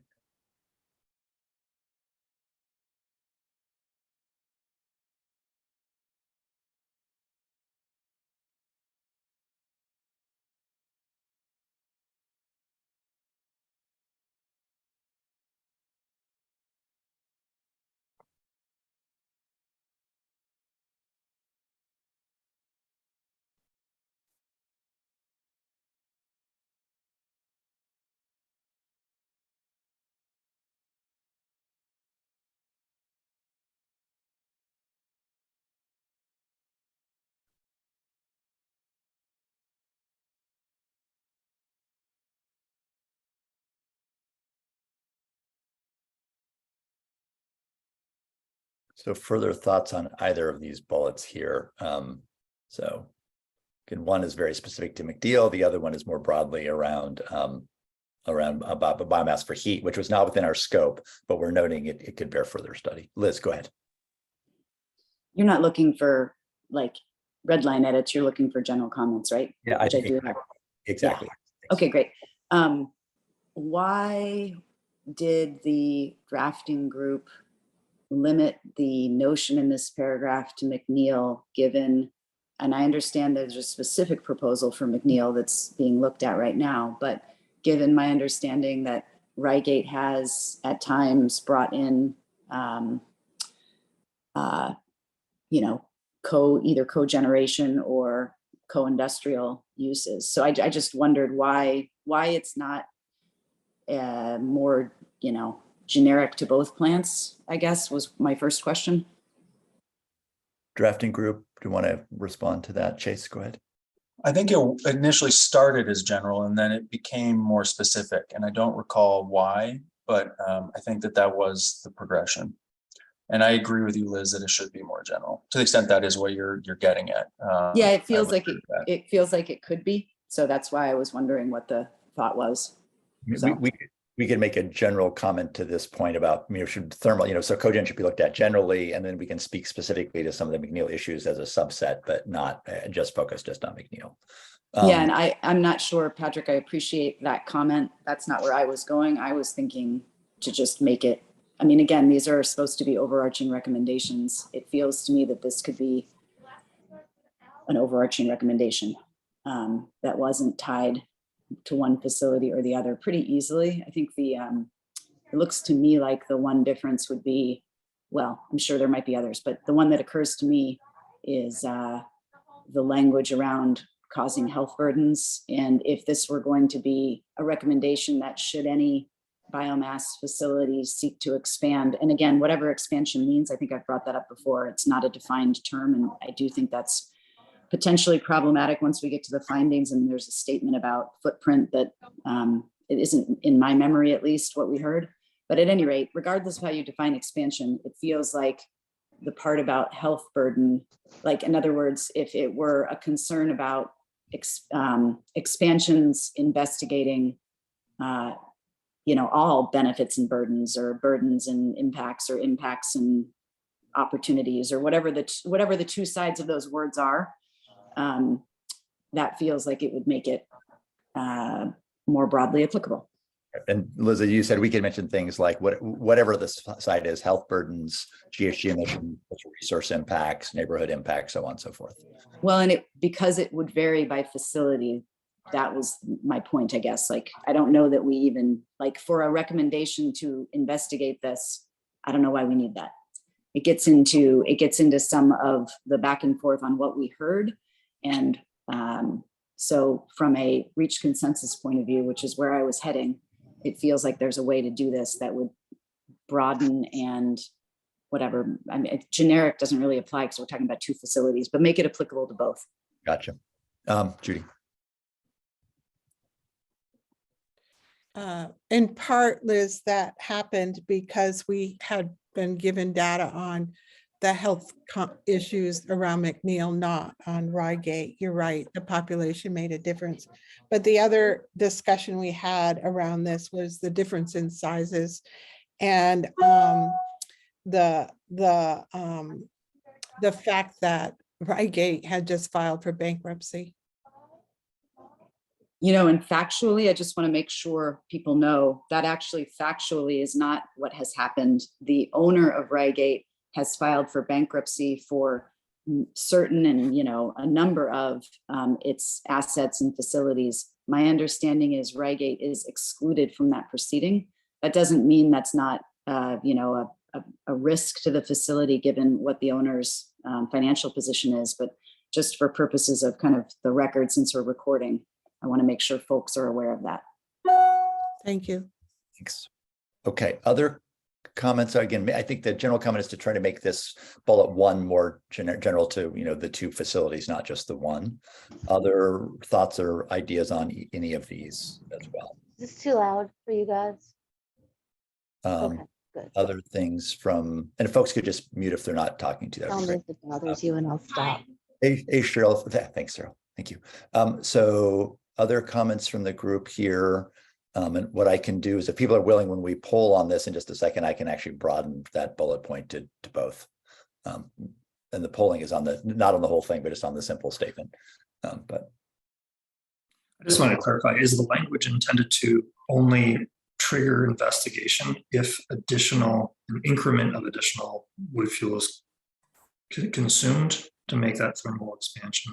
Or is the intent to trigger investigation if any sort of thermal project is pursued? I think it's more about precision in the language and understanding like where we're drawing that line, and is that intentional and by design? I think the intent I heard from the group, but Adam, to clarify, is that any thermal expansion, whether or not it increases fuel sources or the like, should be reviewed and considered and looked at for its costs and burdens, and its benefits. As worded, I don't read that. Okay, so we probably need to clarify that. And if somebody else lets me, if I'm wrong, let me know. But I think that was the intent. Was it, if there's thermal expansion considered, whatever its impacts or sort of any number of issues, it should be looked at. It may just be, deleting the word additional from that first sentence. Do you agree, Adam, that would sort of sort out that confusion? Yeah, I think I agree that it could just be a simple thing like that. I'm gonna note that. Judy, go ahead. Sorry, I didn't take my hand down. Oh, no worries at all. All right, so let me do this. I'm gonna, I think I'm gonna, for our Mentimeter, we'll do in a second here. I'm gonna change that to a more general recommendation for not just one. And again, there's plenty of wordsmithing we have to come back to think about how we're going to handle here, but I want to kind of leave it at that. We're just a little bit over time, and I want to make sure we have time for public comment. So what I'm going to do is stop sharing. And I think what we'd like to do is, if there's a chance for public comment now, we want to make sure we provide that. So if folks want to make a public comment, if they could just raise their hand, and I will call on them in the order that they appear. Just use the raise hand function in reactions is the best way to do that. Or if you want to come on screen and raise your hand, I'll see you that way too, whatever works best. Laura, I know you came on screen. Did you want to make a comment? Yeah, oh, good. Over, you got there first, so over to you. Well, I was waiting for one of the other activists to raise their hand first if they wanted to. But being from New York, I'm not shy. First of all, thank you for all the work you've done. And I just had more of an observation about the conversation that just that was just had by the group. On the carbon emissions side, there really is a lot of science to draw from, and this group has heard from some some experts on it. And when you look at what was presented by Lagunière, by Juliet Rooney-Varga and Bill Muma. I shared some information from the Manomet study and from article written by Mary Booth at PFPI. There's quite a lot of very good research you can pull out with regard to carbon emissions, net carbon emissions, and compared against a counterfactual, which is typically, the counterfactual would be leaving it in the forest to decompose, but it's comparing it against, also what's being displaced, which would be, natural gas versus coal, heat versus electricity. There's a lot of different parameters, but not so much of a discussion with the counterfactual of, actual zero emission. I think only Juliet's presentation really talked about the counterfactual of, if you close down McNeil, replacing it with hydro, wind, solar, things that are actually zero emission. Anyway, just the point I want to make on the net zero issue is that the only way a biomass power plant would actually be net zero as opposed to carbon neutral would be if it's burning things that would be burned otherwise, such as if slash would have otherwise been left burned in the forest, or wood paper mill waste being burned for disposal purposes. So all of this, there's a lot of science to pull from. But on the other side, there's this counterfactual of, what would happen with the forest if you didn't have the economic driver of the biomass industry? And I find that very conjectural. There's this conjecture that sustainable, that we don't know where all the wood is coming from for McNeil. We don't know how it really is harvested. We certainly don't have any assurance that there's going to be, a century's worth of protections coming along with that to ensure that those emissions would be offset by other forest growth. We don't really know that sustainable forestry, even if it is occurring, is a viable proxy for carbon sequestration. The various certification programs, the FSC, the SFI, all have disclaimers saying that they are not intended or designed to assure carbon sequestration. They're voluntary also, so there's not necessarily the monitoring enforcement you'd want to see. And we don't know that if you don't log those forests, that they will disappear to land conversion. A lot of those areas, you're not going to have a Walmart's being put up, in some rural dirt road in Vermont. And, if you are going to, no amount of forestry is going to bring in the same economic value that type of land use pressure would bring to bear on it. So what I'm trying to present is these counterfactuals are largely conjectural. And what you're talking about, that is a way to offset what we know are very real emissions that we can scientifically calculate. And I haven't looked at the Vermont law, but in New York, the climate law requires that the state develop regulations when it comes to these reductions that ensure that greenhouse gas emissions reductions achieved are real, permanent, quantifiable, verifiable, and enforceable by the department. And I just wanted to share that if we're talking about climate solutions, we can't have this nebulous view that you have to burn the forest to protect the forest, and that's going to result in the climate benefits that you want to see. I think there's a lot of, as we all know, extremely complex issues here, but also some opportunities that expand well beyond the scope of the climate program. Adam mentioned zoning for forest protection and management. I mean, there's a lot of things here. We know there are issues. We know there's economic issues. We know there's a lot of issues bring to bear, but we're relying on this one thing to solve a much bigger problem. And I think that if anything comes out of this discussion, there's an understanding that there are other ways that must be explored to ensure protection of, you know, very important economy, very important natural ecosystems, but not necessarily at all in the context of this climate law. So thank you for this opportunity to share some observations. Thank you. Cheryl Joy.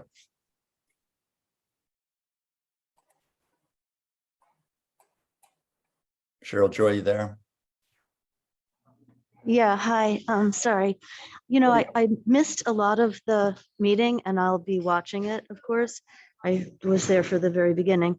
I just do want to, and a little bit now, I want to say that one thing I think is important is that only the last two meetings or 1.5 meetings were looking at some of the more current science on this, which a couple of people have brought up.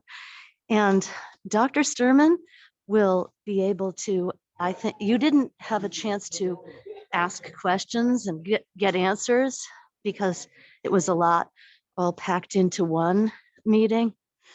And so I think that it would be good for you to have before, you know, coming up with these findings here, be able to at least ask questions and get answers from this stuff that was presented like a meeting or two ago. Dr. Sturman is better. He is available and wants to be able to talk with you all and present. So hopefully you'll be able to fit him in so that you guys can ask questions that I'm sure you have about some of the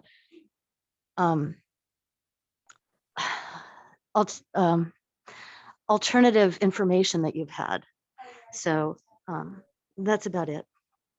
Great, thanks, Cheryl Joy. And again, as people know, when we and thanks again, Chase helped to reach out to Dr. Sturman. He was had COVID at the time, so we just weren't able to arrange it up until this point. Yeah, I just want to follow up by saying, please get him to talk to the group before you finish your findings so that you can ask and get clarification on things. Good, thanks, Cheryl Joy. Any other public comments for now?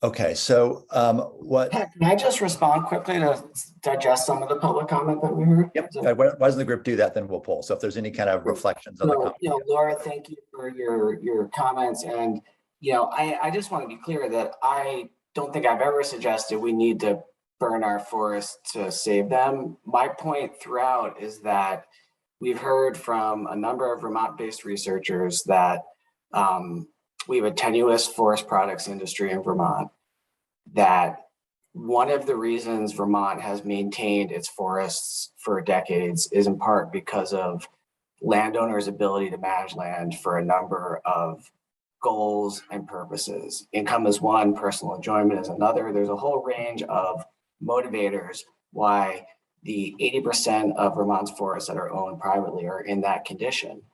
And having access to markets is one of them.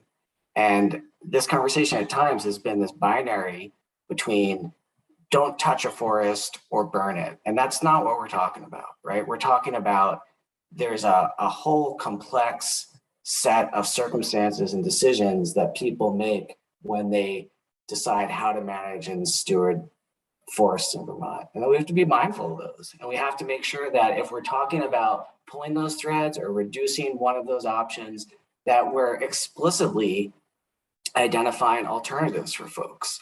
And that has been lacking at times in this conversation. And that's all I'm talking about. I'm prepared to largely support these recommendations. I think these are fine ones. I think that these plants in the long term are probably, their livelihoods are not long in Vermont. And I'm not suggesting that we do everything we can to prop them up. My only point is that we should be thinking about what do we do to support our forest landowners and our forests as these changes come in our electric sector. So that's been my narrative all along. So okay, and in that I completely agree. I apologize if I rubbed anybody the wrong way with some of my phrasing, but that's exactly what I was saying. It is there are real valid issues that need to be addressed, but biomass, burning it for electricity as a climate solution, it's not a climate solution, and we should look at better solutions for forests and forestry. Let me go to Judy, then Charlie, then I do want to just kind of give us a poll to see where we're at and then talk about what next for the Vermont Climate Council. Judy. I just want to make one clarification. Rygate plant itself is called Store Solar Services. It is included in the bankruptcy proceedings. The plant is operated by Rygate Associates, and they are not included in the bankruptcy. Thanks, Judy, for that clarity. Charlie. Thanks.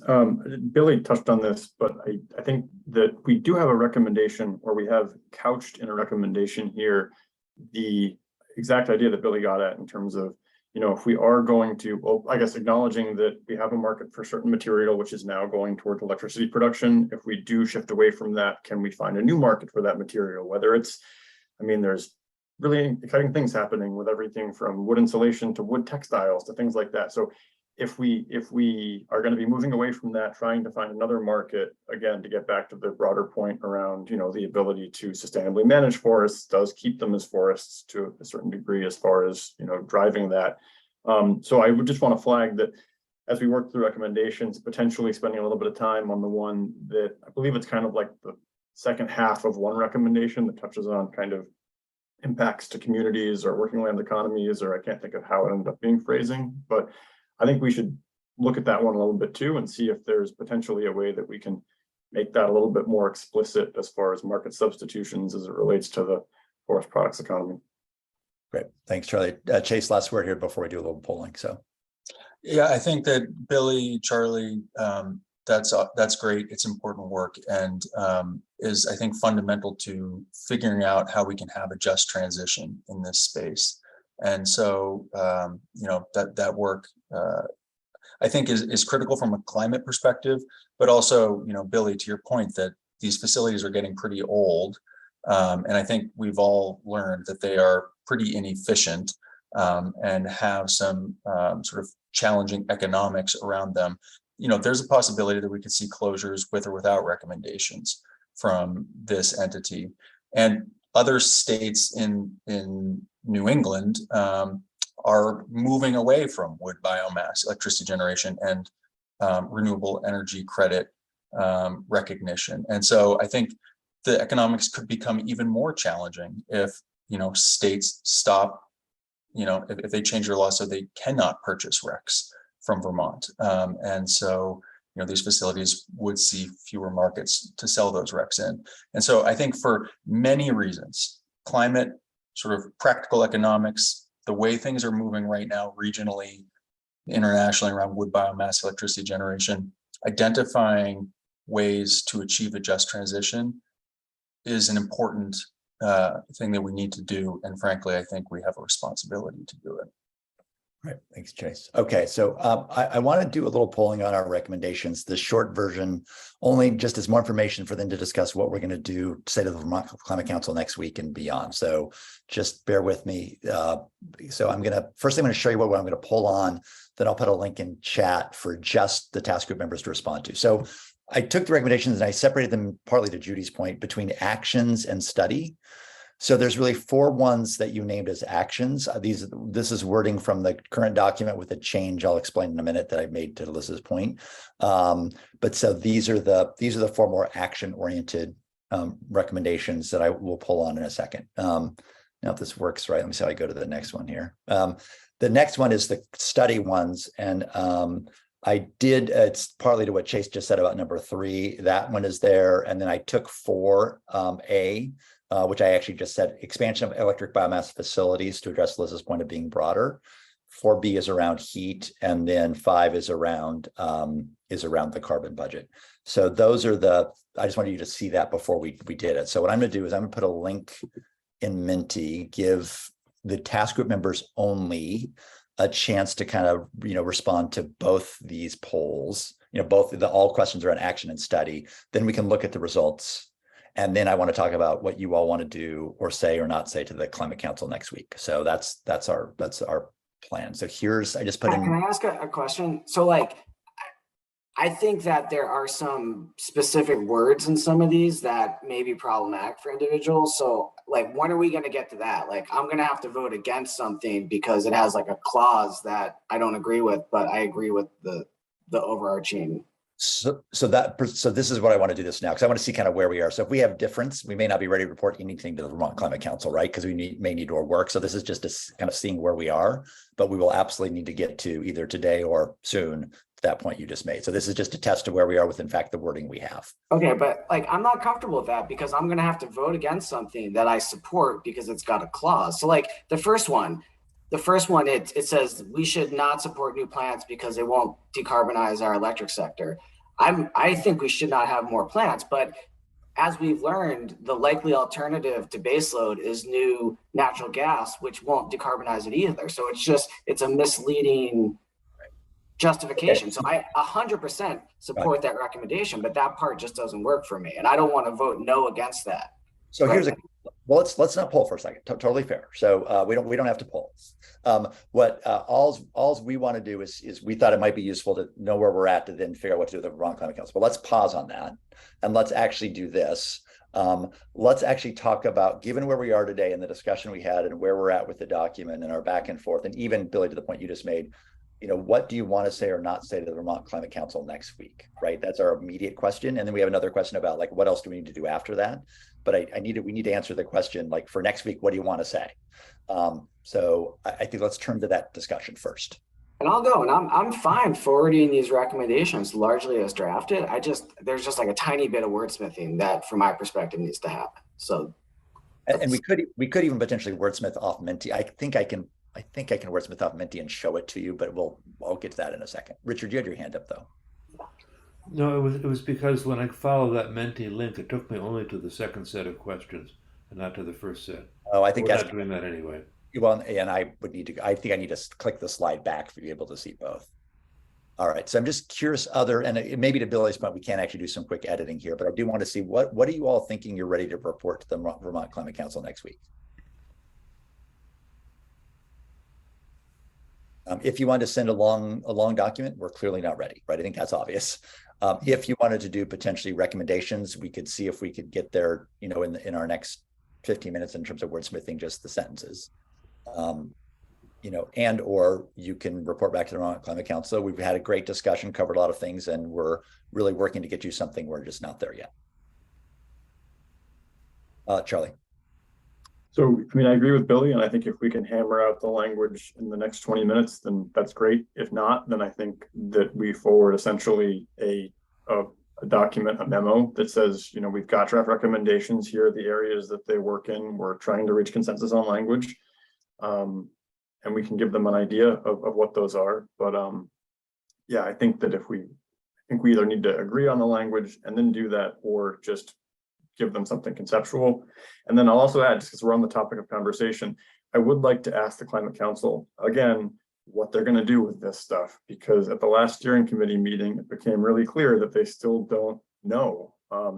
And Jane had a recommendation from us to say, hey, we'd love it if you guys would put some thought into this and kind of figure out what the hell you're going to do with this. But I look at it and I'm like, we've been meeting for 9 months at their direction to do this work. And if they haven't been able to figure out in 9 months what they're going to do with it, I don't think it really does justice to this group and our work and the commitment we've put in. So I really want to underscore, like, an ask of the council, please, like, let us know what you're going to do with this work, how it's going to fit into the cap or not fit in, or where it goes, because I think at a minimum they kind of owe us that.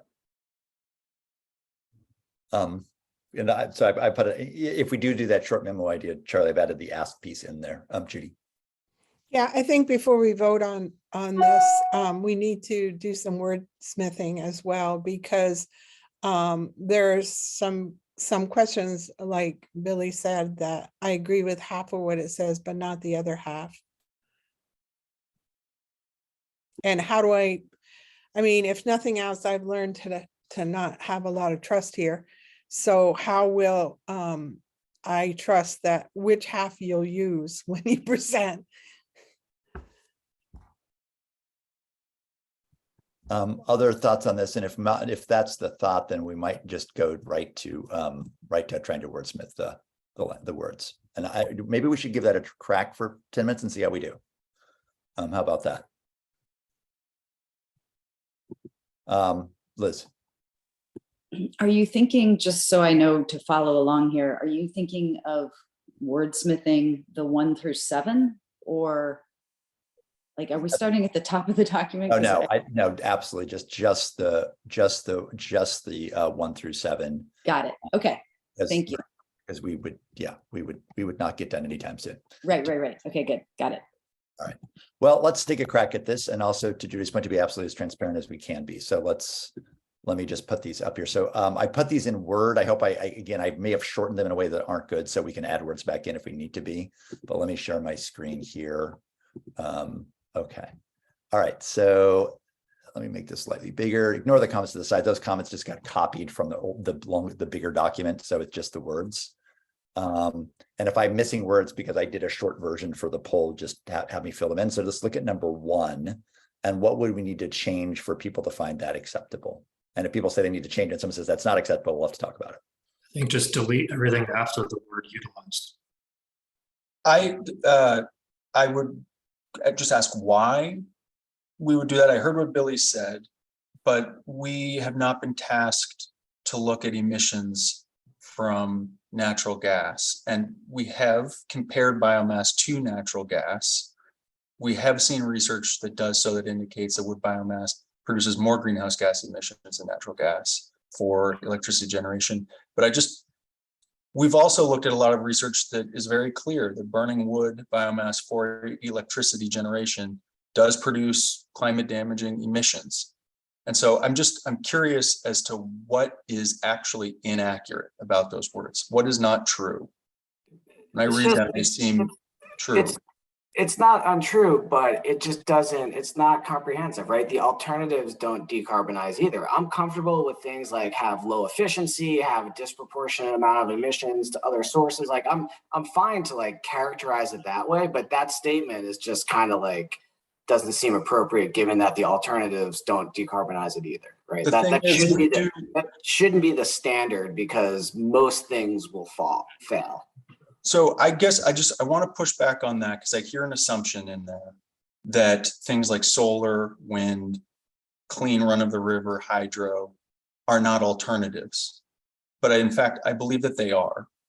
And if the state is, committed to achieving various different aspects of the climate action plan, one of which was a recommendation to move towards a 100% clean electricity sector or 100% renewable electricity sector, then some of these other concerns around the ISO New England mix become kind of academic. And I guess the other thing that I'd point out is, what we heard about the likely transition to natural gas, I think, assumed 2 things. One, there'd be a sudden stop in biomass electricity generation.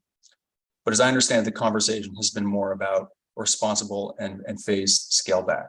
And so I think that the 2 scenarios are kind of different. And the other thing that I'd note is that we haven't actually seen like a peer-reviewed piece of research that would indicate that the transition would be to natural gas. And I don't think that we've looked at the transition argument in the context of today's natural gas prices, which are extraordinarily high. Yeah, And yes, so I appreciate all that. Like, and we also haven't heard a lot on the other side of the argument. This isn't an important point. This just seemed like an inappropriate standard given what we know about what we've heard so far. If you're dead set that this has to be in here, that's fine. I'm just offering a way to try to find consensus amongst this group So and let me putting alternatives out there that seemed in line with the intent of this statement. If this is what it has to be, that's fine. But it's like, I guess trying to look at the I'll just consensus. say that I don't feel dead set. I'm sorry, go ahead, Patrick. What I want to do is I want to get three other folks in here. So I think I just heard you say you're not dead set, nor is Billy. So maybe we have to way to find a way forward here. Richard, Charlie, Liz. Richard. Just a small, perhaps it would be an improvement to say, as they will not move the state to a decarbonized electric generation. To decarbonize electric, the word "aid" is not needed.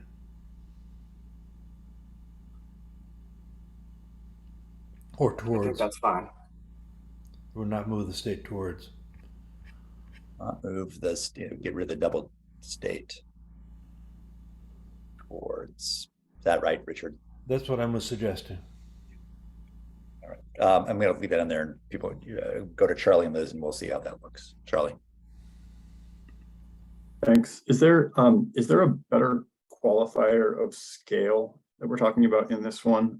My only concern is that with these recommendations, if they're pulled out of context of the document and where they fall in the conversation of what we're talking about, I could foresee a situation whereby a different type of, say, cogen facility at a smaller scale in a different application that could have different implications than what we're talking about when we talk about the large plants.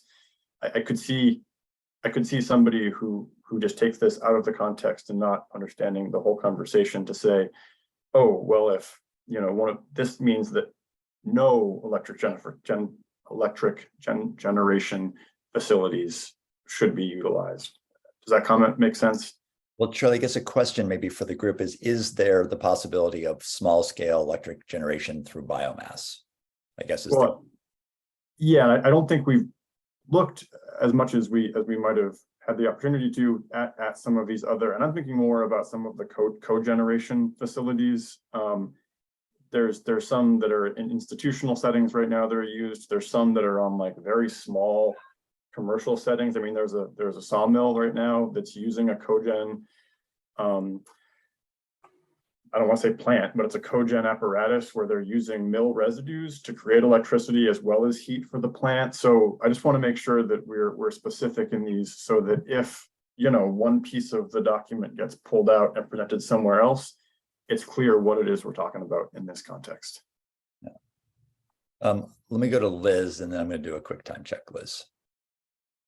Yeah, I mean, it may be that it relates. I mean, for me, the reason why I thought Billy's suggestion or whoever suggested putting the period after utilized makes sense to me for two reasons. Number one, the word proposed is tough because obviously we don't control what people propose. I mean, like any of us, we only have the ability to recommend state policy. So I thought the period would help with that. With regard to the last part about how the decarbonization issue is framed, it really goes to something in point 3. So I'll just raise it here. And that I think speaks to what Chase spoke about, which is, I think it's a good thing to flag that any comparison or alternative study, which is what point 3 is about, has to look at the sources, availability, and costs of equivalent alternatives. And the issue here is, I think we did hear testimony, I think from the plant, about the times that the facility is utilized and the sources that would be utilized instead. So there is a greater complexity, especially now given technology, to Chase's point. For example, solar, even as much as we have here in Vermont, typically does not generate at the times that McNeil would be most available to be utilized in the winter and overnight. Obviously, in the future paired with storage, that may change, et cetera, but that's a complexity that I think we could avoid in point 1 by simply putting the period after utilized, and then talk about in point 3 how to exactly phrase the actual study of alternatives. Great. I'll stop there. Thank you, Liz. Richard, then I'm going to do a quick summary where we are. Richard.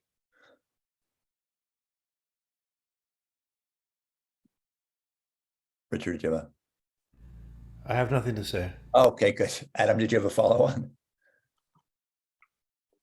Yeah, I mean, to Charlie's point, I think you just added the word between new and electric, new standalone electric generation as a qualifier. It would address that issue of small, highly efficient, CHP systems that we don't want to throw the baby out with the bathwater here. I do want, Chase, I know we went back and forth on whether to note scale in this recommendation. I wonder if you want to just make a brief comment before I summarize where we are, because we're getting close to time. I think that perhaps this is just a matter of whether or not the state wants to effectively decarbonize its electricity generation will determine whether or not we want to allow some forms of combustion of carbon-based fuels. And it would appear that by adding words that would qualify this to allow some types of combustion, we are tacitly saying that we are willing to do some things to decarbonize, but we're not willing to do other things to decarbonize. And from my perspective, we not only have an obligation under law to decarbonize electricity generation in the state of Vermont and really to decarbonize Vermont's economy, but we have a moral obligation to future generations who are going to have to live with our decisions. And so, frankly, I don't think that qualifications that would permit continued and ongoing climate pollution are warranted or appropriate. I guess I just identify that it seems that there are some in this group who disagree. And so it may be that we just don't have consensus on that. So I'm going to take a time check right now. Charlie, sorry to interrupt just because I'm aware of time. So here's where I think we are. We're clearly not ready to vote on these. So then that was actually a good test. So I'm wondering whether and I want to address Judy's concern about transparency, but we have a very short memo for the Climate Council next week saying, had great discussions. We've had a number of presenters. These are the issues we're honing in on recommendations. We'll be back to you soon.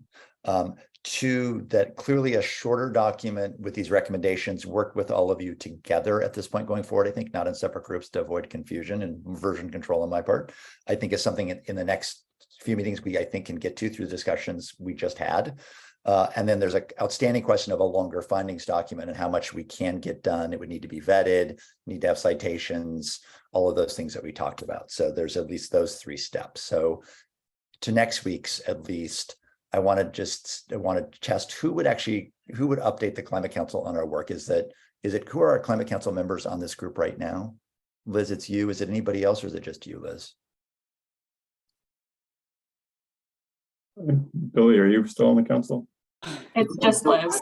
I'm not a council member. I'm just a subcommittee member. I think the other council members who were originally on this have left for various reasons. So it may just be me left. Okay. So then I want to get to Judy's concern about transparency. So probably me. I also said Jane and me, but I think Jane's on vacation this week. So I could write a very brief kind of here's where we're at, put in the ask, Charlie, that you noted, send it around to this group tomorrow for comment. But I know Judy's concerned about making sure it all ends up in the right place. So Judy, I don't know what we can do to make sure we address your concern about transparency, even for the update to the council next week, which will be short. So Judy, I just want to turn to you for thoughts on that. Well, it's not only transparency, it's that everybody's thoughts are included. So if Judy, what I would propose, but tell me if this is right, is I would write a very short piece because I think simpler is probably better here, just where we are, the issues we're considering, and then have you all give us comments. I'll try to incorporate all those. You'd see it one more time so you'd know what was going to go to the council, and that would be available to Liz to report on. Liz, what is the date of our council meeting? I'm trying to remember, it's like the 17th?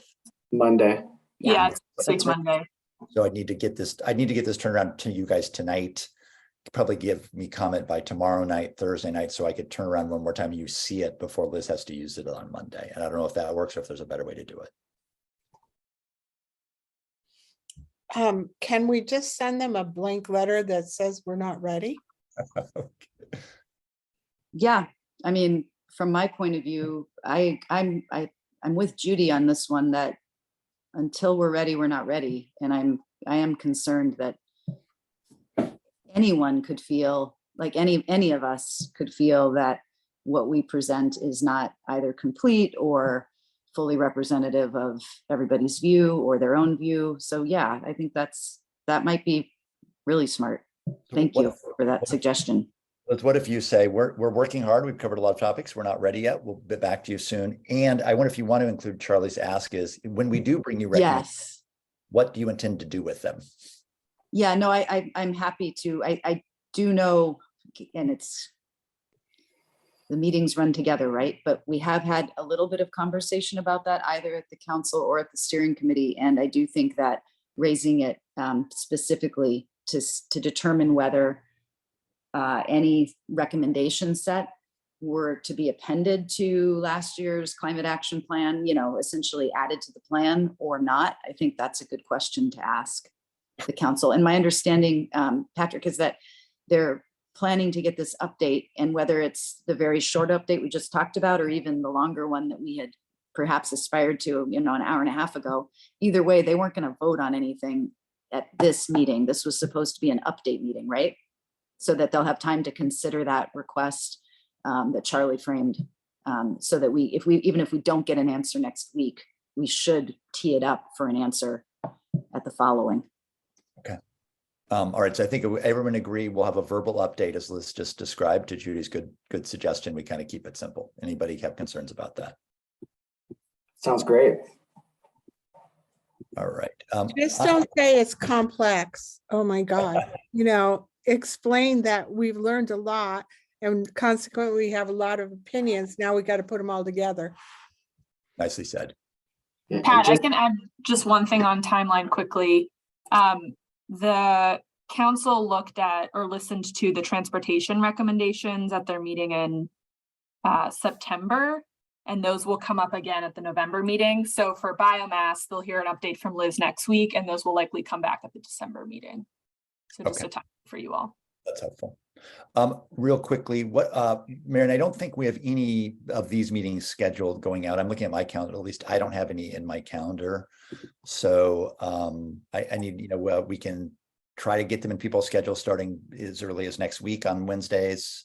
We can wait, start on the 26th. What is the recommendation for scheduling some future meetings to continue to work what we just started working today?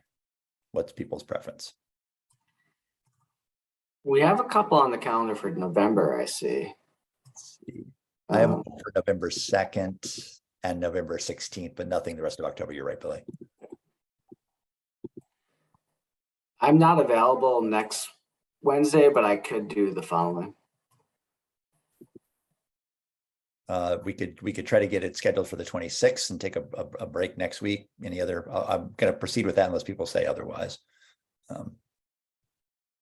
And I think we'll continue to do what we're doing, which is take the recommendation language and continue to work it, and then potentially work the small paragraphs underneath each. Richard, go ahead. Richard, you're good. Judy. I'm just agreeing with skipping next week. Okay, got it.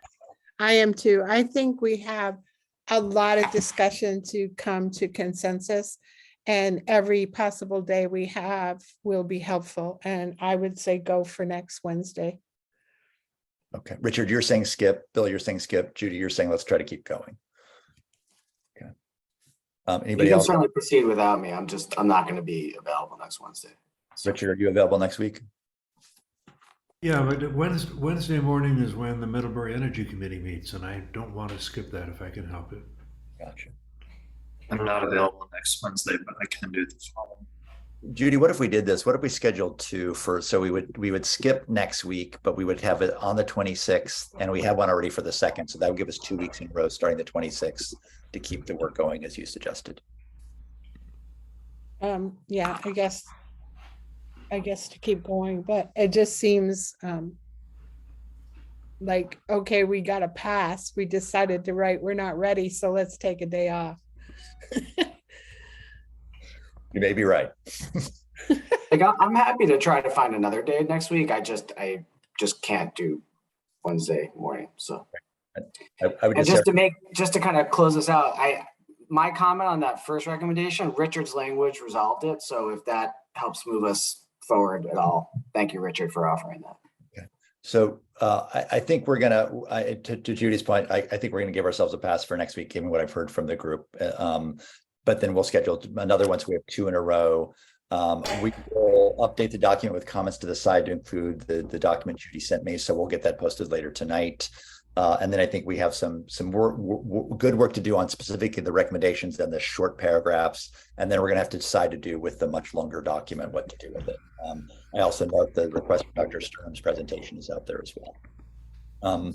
Okay, it's a little bit past time. Anything I just want to think it was a very constructive and rich conversation you had with each other about the challenges of this issue. I won't use the word complexity, Judy. And I think it was a really good discussion, constructively held, where people had a chance to stand back and really talk to each other. So if we can continue that as we wordsmith, I think we will be able to get there.